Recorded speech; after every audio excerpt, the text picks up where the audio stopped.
আসসালামু আলাইকুম প্রিয় দর্শকবৃন্দ, প্রত্যেককে ভয়েস অফ হিউম্যান পেজ এবং ইউটিউব চ্যানেলের পক্ষ থেকে স্বাগতম। আশা করি যে যেখানে যে অবস্থা আছেন সবাই ভালো থাকা এবং সুস্বাস্থ্য দীর্ঘায়ু কামনা করি। আজকের ভিডিওর বিষয়বস্তু হচ্ছে বাউল শিল্পী আবুল সরকার। আপনারা জানেন এই মুহূর্তে top of the social media যে নিউজটা একদম ভাসমান আছে সেটা হচ্ছে বাউল শিল্পী আবুল সম্রাটের বিষয়টা। আবুল সম্রাট গত কিছুদিন আগে সে একটা বয়াতি গানের অনুষ্ঠানে অর্থাৎ পালা গানের সেই অনুষ্ঠানে কনসার্টে গিয়ে সে আল্লাহ পাককে নিয়ে সে যে অবমাননাকর যে বক্তৃতা দিছিল, এটার প্রতিবাদে এই মুহূর্তে সারা বাংলাদেশে একটা প্রতিবাদের বিস্ফোরণ ঘটছে। অর্থাৎ আবুল সরকার আল্লাহ রাব্বুল আলামিনকে নিয়ে যে অবমাননাকর বক্তৃতা দিছে সেটা আসলে তৌহিদি জনতা অ্যাজ আ মুসলিম হিসেবে কোনো মুসলমান সেটা মেনে নিতে পারে না। আপনারা অবশ্য যারা ভিডিওটা দেখেন নাই সেটা এই মুহূর্তে সোশ্যাল মিডিয়াতে ভাসমান আছে, সেটা আপনারা দেখে নেবেন সে আসলে কি বলছে। সবচেয়ে দুঃখের বিষয় হচ্ছে এই আবুল সরকার পক্ষ নিয়ে অনেককে দেখতে এসেছে, তারা নাকি তার মুক্তি চাইতেছে, তার পক্ষে মানববন্ধন করতেছে, তার পক্ষে তারা কি বিভিন্ন ধরনের প্রতিবাদমূলক আচরণ দেখাইতেছে। এখন আমরা মূল বিষয়টা জানি, আসলে মূল বিষয়টা কি।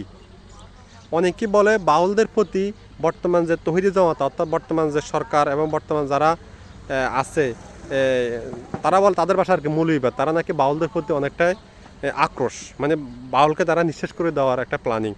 আসলে ঘটনাটা কি তাই সেটা আমরা একটু দেখব। গত কয়েকদিন আগে মানিকগঞ্জে একটা কনসার্টের মধ্যে আবুল সরকার আল্লাহ পাক রাব্বুল আলামিনকে নিয়ে সে যে কটূক্তিকর অর্থাৎ অবমাননাকর যে বক্তৃতা দিছিল, এটার প্রেক্ষাপটে ওই এলাকারই একজন মুক্তি কী করছে, তার বিরুদ্ধে একটা মামলা করছে। অর্থাৎ ধর্মকে অবমাননা কিংবা আল্লাহ পাককে অবমাননা কর এই বিষয়ে সে একটা মামলা করছে, থানাতে জিডি করছে, তাকে গ্রেপ্তার করা হয়েছে ওই মামলা ইস্যুতে। পাশাপাশি এর পরের দিন অর্থাৎ 2-1 দিন পরে মানিকগঞ্জেতে তৌহিদি জনতা আবুল সরকারের শাস্তির দাবিতে তারা একটা সুশৃঙ্খল মানববন্ধনের ডাক দিছে।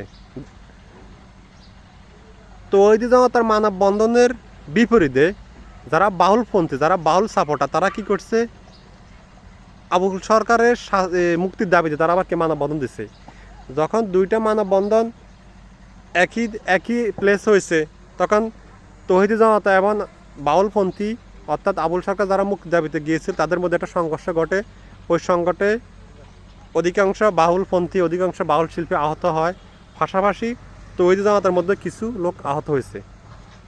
এখন কথা হচ্ছে আবুল সরকার আল্লাহ পাককে নিয়ে যে অবমাননাকর কথাটা বলছিল, এখন আমাদের উচিত হচ্ছে এটা এটার প্রতিবাদ করা, আমরা তার সর্বোচ্চ শাস্তি দাবি করা। এখন আমাদের মধ্যে যদি কিছু লোক যদি যাইয়ে যদি ওইখানে যে বলে যে তার মুক্তি চাই, তাকে মুক্তি দেওয়া লাগবে, এই ধরনের কথাগুলো কি মানি নেওয়া যায়?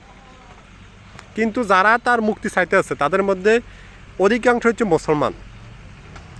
এই নামধারী মুসলমান মানুষগুলো তার মুক্তি চায়, কিন্তু কথা ছিল তার কি শাস্তি চাওয়া দরকার ছিল, তার সর্বোচ্চ শাস্তি চাওয়া দরকার ছিল, দাবি জানার দরকার ছিল। তারা সেটা না করে তারা তার মুক্তি চাইতেছে। তার মানেটা হচ্ছে আবুল সরকার, বাউল শিল্পী আবুল সরকার যে আল্লাহ পাক রাব্বুল আলামিনকে নিয়ে যে ধরনের কটূক্তি করছে, যে ধরনের অবমাননাকর বক্তৃতা দিচ্ছে, তারা ওইটাকে সাপোর্ট করে। যারা আজকে শাহবাগ কিংবা ঢাকা বিশ্ববিদ্যালয় কিংবা বাংলাদেশের বিভিন্ন প্রান্তরে যারা আজকে এই আবুল সরকারের পক্ষ নিয়ে কি মানববন্ধন করতে আসছে, কিন্তু আবুল সরকারের পক্ষ নিয়ে সোশ্যাল মিডিয়াতে যারা প্রতিবাদ করতে আসছে, পক্ষ নিয়ে যারা পোস্ট করতে আসছে, তারা সরাসরি তারাই আবুল সরকারের অর্থাৎ আবুল সরকারের কথাকে তারা কি সাপোর্ট করতেছে। আবুল সরকারের যে আল্লাহ পাককে নিয়ে যে অবমাননাকর বক্তৃতা দিছে সেটাকে তারা কি সাপোর্ট করতেছে। এখন অ্যাজ আ মুসলিম হিসেবে আপনি এটাকে মানা সম্ভব? এই ভূখণ্ড হচ্ছে বাংলাদেশের যে ভূখণ্ড, এখানে 92 থেকে 3% এখানে মুসলমান বসবাস করে। কথা হচ্ছে আবুল সরকার এ সাহস কই থেকে পাইল? তার এই সাহসের সোর্সটা কি? সে এভাবে এই ভূখণ্ডের মধ্যে মুসলিম অধ্যুষিত একটা ভূখণ্ডের মধ্যে সে এভাবে আল্লাহ পাককে নিয়ে, যেটা এনডিএতে হয় নাই, যেটা আমাদের পার্শ্ববর্তী এনডিএ কিংবা আরও রাষ্ট্রগুলো আছে, এই সাহসটা পায় নাই, তাহলে এখানে কীভাবে এই সাহসটা পাইছে? স্বয়ং আল্লাহকে নিয়ে কটূক্তি করা, আল্লাহকে নিয়ে অবমাননাকর বক্তৃতা দেওয়া, তার এই সাহস কোথা থেকে আসছে একমাত্র আমাদের মতো কিছু নামদারি মুসলমান তারা আসলে মুসলমান না। তারা যদিও তারা নামে মুসলমান, কিন্তু তারা শুরুতে তারা আসলে কিংবা তাদের কর্মকাণ্ডে তারা আসলে মুসলমানদের তাদের কিছুই নেই, মুসলমানের তাদের কোনো অস্তিত্ব নেই।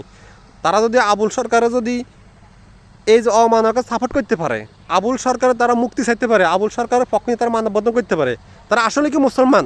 না, তারা মুসলমান না। তারা প্রকৃততে তারা অন্য কোনো ধর্ম অনুসারী, যদি আমরা তাদেরকে মুসলিম হিসেবে জানি। যেখানে তারা আবুল সরকারের বিরুদ্ধে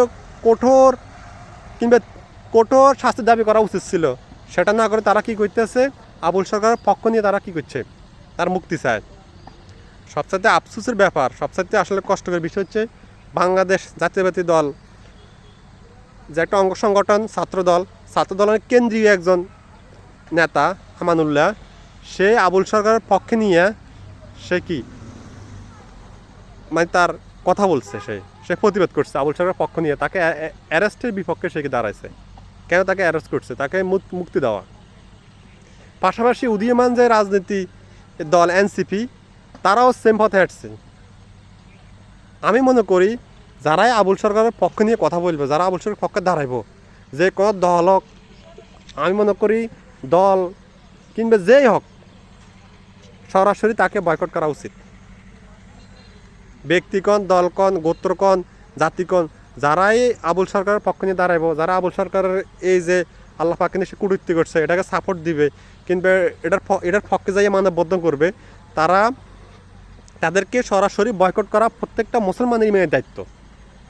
কারণ সে আমাদের অনুভূতিতে আঘাত করছে। মুসলমানের যে একটা অনুভূতি, মুসলমানের সে স্পর্শকাতর আঘাত করছে, সেটা আসলে অ্যাজ আ মুসলিম হিসেবে সেটা আসলে মানিয়ে নেওয়াটা সম্ভব না। তো অর্থাৎ আমরা তীব্র নিন্দা জানাই। পাশাপাশি আমি যারাই আবুল সরকারের পক্ষ নিয়ে, যারা আবুল সরকারের এই যে আবুল সরকারের পক্ষে মানববন্ধন করতে আসছে, আবুল সরকারের পক্ষে বিবৃতি দিতে আসছে, আবুল সরকারের পক্ষে পোস্ট করতে আসছে, আমি সবার আগে এদের আগে শাস্তি কামনা করি। এদেরকে আগে আইনের আওতায় আনা উচিত, এদেরকে তৈরি জনতা মাধ্যমে এদের গণদলে দেওয়া উচিত। এরপর হচ্ছে আবুল সরকারের বিচার। কারণ যদি আমরা এটা না করি, আগামী দিনে এভাবে আরও বহু আবুল সরকার বাইরেব, যারা এই যাত্রা গানের নামে তারা তামাশা করবে, বাউল গানের নামে তারা কি ফাউল কাজ করবে, আর বাউল গানের নামে তারা কি ইসলামের বিপক্ষে তারা কি কথা বলবে, সেটা আমরা বিগত দিনগুলোতে দেখছি। অর্থাৎ তাদের একটাই টার্গেট হচ্ছে তারা ইসলামকে নিয়ে তারা কি কটূক্তি করা, ইসলামকে তারা ছোটো করা, ইসলামকে কোপানো, তাদের এটাই মূল টার্গেট, আর কিছুই না। তো সবাই সবার অবস্থান থেকে এই আবুল সরকারের তীব্র শাস্তি এবং ফাঁসাশি, যারা আবুল সরকারের পক্ষে সাফাই গাইতেছে, যারা আবুল সরকারের পক্ষে যারা কি মানববন্ধন কিংবা বিভিন্ন ধরনের কনফারেন্স করতেছে, বিভিন্ন ধরনের যারা পক্ষে নিয়ে তারা সোশ্যাল মিডিয়া আছে, এদের প্রত্যেককে বয়কট করা উচিত। পাশাপাশি এদের প্রত্যেককে আইনের আওতা আনে কিংবা তৈরি জনতার মাধ্যমে এদেরকে গণদলে দেওয়া উচিত। তো সবাই ভালো থাকবেন। আসসালামু আলাইকুম।